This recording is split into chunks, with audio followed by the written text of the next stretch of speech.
I felt as if I were wandering around the edges of my own life, a ghost disappearing into smoke and air. My name is Martin, and yes, for a long time I seemed ready to leave, losing my footing day after day. It wasn't one big blow, but a series of long silences, sidelong glances, and promises that turned to dust. It seemed like I had become Ike and Tina Turner, entirely of my own volition, living in a marriage that was a slow, gradual fade rather than a life together. And by the time I realized I needed to leave, I was already halfway there. No, I was completely gone. I was at a family barbecue on a muggy July evening when the dam broke. The air was filled with the smell of burnt hamburgers and sunscreen, and laughter spilled across the backyard like an uninvited guest at a party. I stood at the door, a stranger in my own home, watching the party I wasn't invited to. When everyone left and all traces of them disappeared, I disappeared that night. But the story of how I ended up there, of how a man disappears from his own life, begins one night long ago. I was married to Julie for just over 8 years.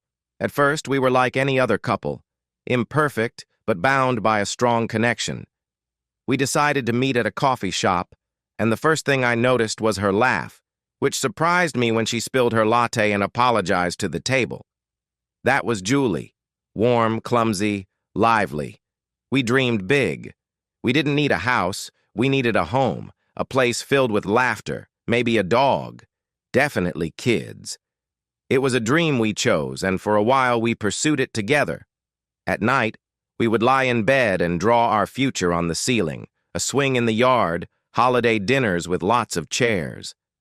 But then, around the 5th year, something strange began to happen. The sketches began to fade. The lines blurred and disappeared. The crack appeared when we started trying to have children. Oh, how we wanted them. We craved them. We craved them in every word we spoke. And at first it was exciting, making plans, thinking, coming up with names. Months passed, then years, and the tests still showed no. We ran around fertility clinics, through an exhausting maze of appointments and injections, tests, and calendars. The air was thick with the smell of antiseptic and false hope. The chairs dug into our backs. Our hands clenched on our knees as if we could sit there and not be afraid. We followed all their instructions. Each month brought a new spark of hope, and each month ended in silent disappointment that spread through the room like smoke. I saw how it affected Julie. Her laughter, once full of song, turned to whispers. She became increasingly silent, her eyes dull and cloudy with a silvery sheen. I remember the sad look on her face when I found her wide-eyed in the children's department of a department store, stroking children's clothes with her fingertips. If she reached for something and I came over to take her hand, she would pull it away, as if I had touched her with fire. I guess at first I blamed it on stress. We were both suffering. I lay there listening to her gasp for air and believed she hated me. Sometimes I felt it was my fault, but I never told anyone. But at some point, she stopped. Not just what they were doing to me. Our shared dream was too heavy a burden, and when she threw it on the ground, I felt that she had, in a way, freed our marriage. The friendship that had existed between us withered and turned into a sterile distance. We still lived in the same house, with creaky floorboards, the same broken mugs, the same sagging bed, but everything felt empty. He was like a stranger, and the silence between us grew heavier every day, and I carried that burden alone. And the worst part? She either didn't notice or didn't care. She became cold, and the door quickly closed and locked, and I no longer had the key. I tried to reach out to her. One day I made her favorite dinner, lasagna, just like her mother used to make. As I set the table, the kitchen smelled of basil and hope. I even lit a candle. "Julie," I said, "let's talk." "Really?" She looked up from her phone, her face expressionless. "About what?" she added, and the indifference in her voice was more painful than any argument. I had been deceiving myself that love was still alive until the other person decided to end the relationship for good. Love, I reasoned, is never easy, even after the ship has sailed. But anchors can drag you down, and I was drowning. A storm broke into our fragile calm a year before everything fell apart, when Julie's older sister, Carla, returned. She had just gone through a hellish divorce. Screaming, fighting, rumors of infidelity, the police at the door. Complete chaos. She showed up with 2 children who followed her like lost puppies, their eyes reflecting their mother's tear-swollen face. Julie turned to me gently. "Can Carla stay with us for a while? Just until she gets things sorted out." Of course, I agreed. It was the right thing to do.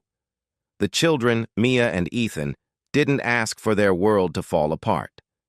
They needed a safe place, and I wanted to be the person who could provide that for them. They arrived with a few bags and a plan for the night that stretched out like taffy. Days turned into weeks. The guest room was cluttered with Carla's belongings, and children's toys covered every available surface. The living room, the kitchen, and even our bedroom. Our clothes were mixed in with theirs. I bit my tongue and revised my expectations.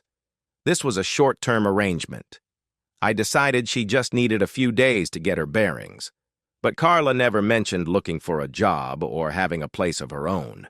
And her sarcasm hung in the air like smoke, sharp and acrid. And the kids were going crazy, turning our house into a circus without a ringmaster. It felt like we were living in some random daycare center run by a drunk circus clown. And every day I came home from work with my shoulders slumped after a long day at the warehouse, longing for some peace and quiet.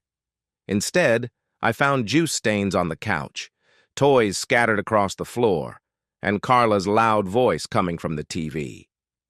"Relax, Martin," she said with a smile when I asked her to be quiet. The tension was palpable, enveloping us more and more each day. Discussions turned into arguments. I tried to talk to Julie, trying to keep my voice calm. "This isn't working," I said. "We need boundaries." True to form, she rejected my words. "She's my only sister," she shouted. "You can't make me kick her out of the house over something so trivial." Julie didn't believe I had any right to be angry. One night, Carla's attacks were particularly vicious. We were in the living room. The kids were screaming at a cartoon. "God, Martin, you're such a stickler," she said, rolling her eyes. "Relax." I looked at Julie for help. Instead, she smirked. "Oh, come on, he's so sensitive." "Ha!" They both laughed, and the sound pierced me. I was ashamed, and I didn't feel like it was my body. It got to the point where I didn't even sleep in our bed. Julie gave it to Carla and the kids, and I slept on the couch, the springs digging into my back. I was pushed out of my own home, and no one cared. And I know some people will wonder why we didn't just leave. Believe me, I asked myself that question as I lay in the dark staring at the ceiling while the house creaked around me. But it wasn't that simple. I believed that Julie didn't want to be around me because of the pain of her unfulfilled dream. The infertility treatments had destroyed her, left her empty. I remembered the woman who danced with me in our tiny apartment, who whispered promises to me under the stars. If we could just get through this, that woman would come back, I believed. So I held on too long and ended up chasing a ghost. But the burden of hope is heavy to bear alone. I tried to bridge the gap. I wrote on the refrigerator, "See you soon?" But they remained unanswered. "Let's see a therapist," I said, choking back tears. "Maybe we should talk to someone?" Julie just shrugged, staring into the distance. "We're fine," she replied, but it wasn't true. I was starting to feel that deep down. I was tired. Love couldn't keep me in a house where I had become invisible. One night, I sat in the garage, the air thick with the sharp smell of motor oil and dust. It was the last quiet place left. In my mind, I took out a notebook and wrote everything down, every hurt, every slight, every time I felt invisible. The pages filled quickly. And then I knew I had to do something. I discreetly made an appointment with a divorce lawyer. My hands were shaking as I spoke on the phone. I laid out the facts in a flat, empty voice. A few weeks later, the documents were ready, a thick folder of legal papers that seemed to weigh a ton. But I couldn't hand them over, at least not then. A fly got in my eye, and I wanted more than anything in the world for that stubborn part of me to make it look at me, to look at me the way it used to do it again. Meanwhile, the atmosphere in the house was becoming increasingly tense, and I was preparing for the end. I made a mental list of things to do and marked them off with quiet determination as I completed them. I packed my belongings, clothes, documents, a photo of us on our honeymoon, into old moving boxes and labeled them vaguely, miscellaneous or storage. No one would suspect a thing. I rented a small, gloomy storage unit on the outskirts of town, paying cash, a place hidden behind a gas station where no one ever went. I started hauling the boxes there, little by little, each trip bringing me closer to freedom. I opened another bank account under a false name, bought a prepaid phone, and chose another city, smaller, quieter, with a less oppressive atmosphere. I planned everything, down to the hour of my disappearance. I was ready to vanish like a ghost if I got divorced. But I never pulled the trigger. And despite all that, the mess, the deprivation, the unadulterated laughter, it was what I loved. It was the one I loved. I love you, too.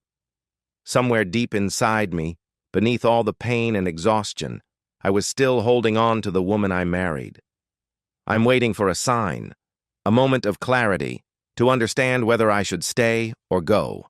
I didn't believe we would sort things out so quickly.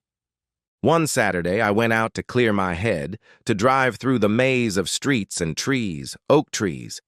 But when I turned the corner and drove into the driveway, something came crashing out toward me and forced me to stop. The neighborhood was packed with cars, and rhythmic music was coming from the backyards. The laughter, when it broke out, was sharp and strange, as if I had stumbled into someone else's life. Before I even opened the front door, I heard children shouting. I went inside and was hit by the thick smell of grilled meat and beer. The backyard was bustling with life. Children were running back and forth with juice boxes. Someone was flipping hamburgers on the grill, and the insistent hum of music could be heard over the chatter. There were glasses of drinks and a pile of paper plates on the table in the yard. It was a real family barbecue. Nothing like Jack's squad. I stood at the door, my heart pounding. It was like walking into a stranger's house at a party. I glanced at Julie, who was laughing with her parents at the table in the patio, her face and smile brighter than I had seen in months. Before I could respond, her aunt waved at me. "Martin, cut this for me, quick," she called. I nodded, smiling through gritted teeth. I had always gotten along well with the rest of the family, sometimes even better than with Julie. But then my cousin leaned over, intrigued. "Where have you been all day? We've been here for hours. Didn't you know?" And then it dawned on me. I had been excluded. I opened my mouth to respond, but Carla's voice cut me off, loud and mocking. "You know, if Martin disappeared tomorrow, I don't think anyone would even notice he was gone." There was a burst of laughter, and a wave of it washed over me. Julie joined in with a smile that cut even deeper. "I didn't even know you left," she said. Yes, it was a joke, but not for me. My face burned, and every laugh stung me like a needle. I raised my hot dog toast, made a clumsy attempt to smile, and replied, "Challenge accepted." The two glanced at me, but I'm sure they thought I was joking too. But I wasn't joking. And then I made up my mind. The life in which I was invisible was over. I decided that tonight I would try again. Julie was up to her elbows in soap suds at the kitchen sink. "Can we talk?" I asked, barely audibly. She didn't stop washing the dishes, she just rubbed harder. "Not now, Martin. I'm tired." The silence that followed was louder than all the shame I felt. I realized clearly that there was no affection as soon as I was able to understand anything.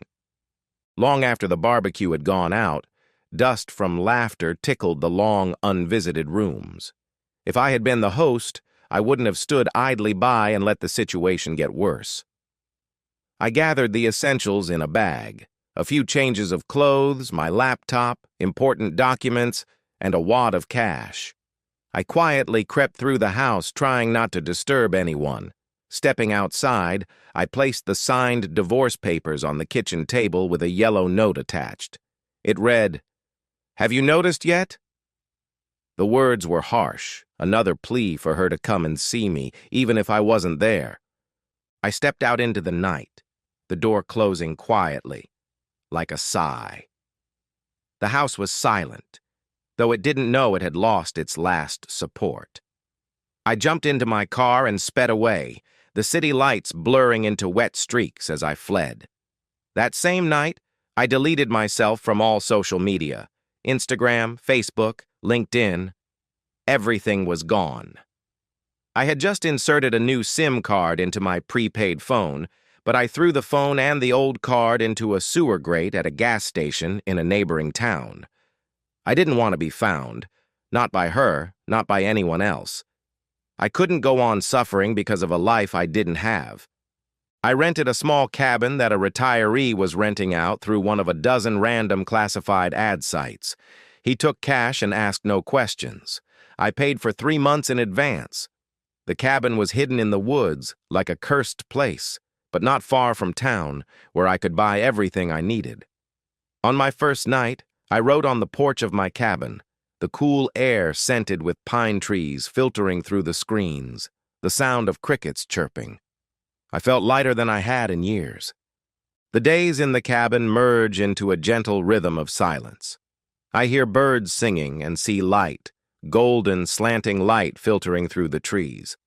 I survived by doing freelance work from the internet, writing product descriptions, editing manuals, and earned just enough to pay for food, electricity, and the bare necessities. I ate much healthier, slept much better, and worked much more clearly. My beard was a mess, a symbol of the person I was becoming, unbound by expectations. I never went to see how Julie was doing because I finally realized I didn't need to. That chapter was over, and there was no point in picking at an old wound to see if it was still bleeding. I spent my evenings by the fireplace, reading old novels or writing my thoughts in a journal. I wrote about who I was and who I was becoming. The loneliness wasn't depressing. It was refreshing. 8 months passed before I realized I needed something. I had to go into my old email account to find a file I had copied several years ago. My inbox was flooded with spam, and among the junk I spotted dozens of emails from Julie. My heart skipped a beat. I wanted to delete them. I wanted to bury the past, but curiosity got the better of me. The first letters were angry, her words like shards of glass. I was selfish, a coward, heartless. I had abandoned her without a word. She swore she would find me and take me to court. But as I read through months of letters, the anger subsided. She had written down warnings from the bank, missed payments, and upcoming repossessions. Now she was working 2 jobs, and her days were a blur. She wrote that I had gotten rid of Carla and the children, explaining that I was a burden she could no longer bear. "Now I understand," she wrote. "I know why you were so distant. I'm sorry I was so blind. I noticed you haven't been coming home. It's not because I did something wrong, it's because you're smiling at everyone else, because I finally understood what you gave up to try to keep all this. The one who kicked me out said, 'I'm a fool. I took you for granted. I believed you'd always be there even if I ignored you. I haven't signed the divorce papers yet, just so you know. Try coming to see me sometime. I'm too bold. I just keep hoping.' I sat there with the bright screen in the darkness, wanting to pick it up, feeling my chest tighten from the ghost of the love that had been between us. There was the Julie who laughed at my terrible jokes, who dreamed with me. Sometimes it's not feelings, no matter how strong they are, that determine the outcome. I stayed for many years, and love was my balm. Now I didn't know if I could go back to that life. I was lost for a year and reached a calm equilibrium. Every few weeks I would drive into town for groceries and never look up. Then one day I decided to go to my favorite coffee shop, tucked away on the outskirts of town. I lingered, breathing in the aroma of roasted beans and fresh pastries, waiting for my order. Suddenly, I heard my name called out sharply and loudly. I turned around and saw Ryan, an old friend who looked like he had just seen a ghost, which in fact he probably had. We exchanged tense pleasantries, and I responded evasively. "Just wanted a change of scenery," I replied, dodging his questions. He nodded, and I could see the wheels turning. 6 days later, there was a knock on my cabin door. The attendant hurried to open it, but no one entered. I peeked through the curtain and saw Julie, her face pale, her coat not warm enough for the cold. I froze for a second. Slowly, I opened the door, trying to keep a straight face. "What do you want?" I asked, my voice as hard as stone. She didn't say anything, just threw herself at me and started crying. "I'm sorry," Dana repeated, choking. "You tried to tell me. You tried, but I didn't listen. If I had known how bad things were, I wouldn't have left. I didn't know. I had no idea." "Okay," I replied quietly and let her pour out all her regret on me. When she was done, I stepped out into the cold air and looked into her sad eyes. "I'll come back. Just for one thing. To finish this properly. I'll sign whatever papers you bring. We'll divorce like civilized people. But I'll never be your husband again. Not after all this. Not after your sister's lies. Not after your silence." She didn't argue. Her fire had gone out, and she nodded slowly. "I understand," she croaked, trying to smile but unable to, and walked away from me, gradually disappearing into the darkness. It's strange how a simple action, or someone, can be such a negative concept.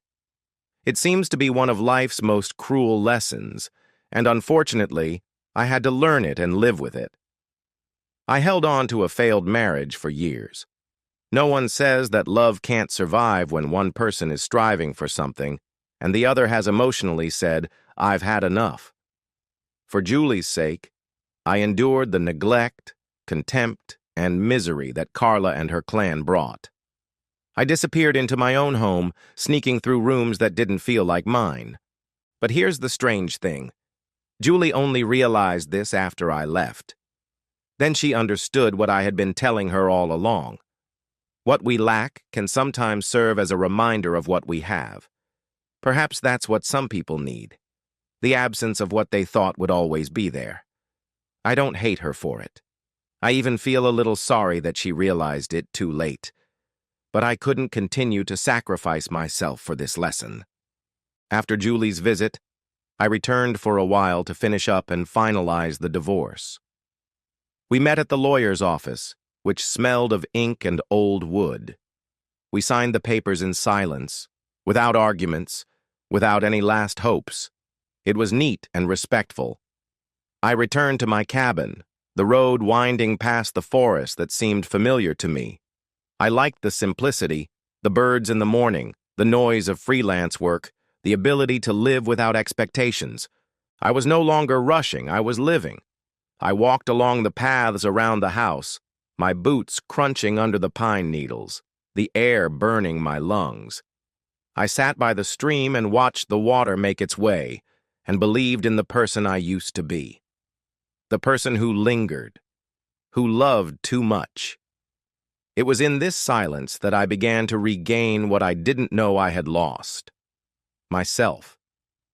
And now, as I write, the fire crackles in the fireplace, and it is still night above my head. I am not the man I used to be, and I don't know who I will become. But for the first time in many years, I am not afraid of the unknown. One step brought me here, and I will keep going.